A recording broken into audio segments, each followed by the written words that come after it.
PM किसान योजनार 20 number किस्ती के नहीं आसला गोटे बड़ खबर। शेष चाषी मानकर अपेक्षा अंत होबार के जाऊे। ई तारीख रे किसान योजनार 20 नंबर किस्ती रिलीज कर पारन सरकार।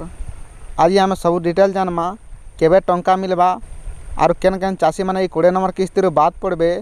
वीडियो के लास्ट तक देखुन। तार आगु आमर चैनल जदि नुआ अच्छन वीडियो के गोटे लाइक करके चैनल के सब्सक्राइब कर दौन।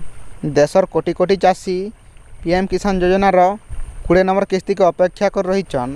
जून मास ये टंकाटा आसबार थिला किंतु किसी समस्या लगी इटा लेट हो गला न और यहाँ तक टंका नहीं आसबार ताली। आपण मैंने जानी थे पीएम किसान योजनार सब योग्य चाषी मानकु प्रति वर्ष 6000 टंकार सहायता मिली थी। जेनटा प्रति 4 मास थरे लेखान 2000 टंका मिली थी। ई टंकाटा पावार लगी हेले सबु चाषी मानकु ई केवाईसी अपडेट और मोबाइल नंबर लिंक होइतबार बहुत जरूरी। जदि आपन को पीएम किसान योजनार लाभ मिली आसुचे तेबे आपन किसान योजनार पोर्टाल रे नाले तो सीएससी सेंटर के जाइकरी ई केवाईसी अपडेट करी पकोन। ओटीपी ई केवाईसी पीएम किसान पोर्टाल रे उपलब्ध अच्छे। नाले तो बायोमेट्रिक आधारित ई केवाईसी लगी सीएससी सेंटर रे आपन माने करि पारबे।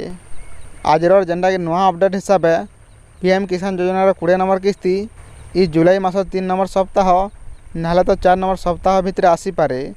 किंतु सरकार तरफ यहाँ तक ऑफिशियली डेट घोषणा नहीं होबार ताली। जदि सरकार फाइनल डेट घोषणा करबे ताहले आमर चैनल माध्यम रे आगो देखि पारबे।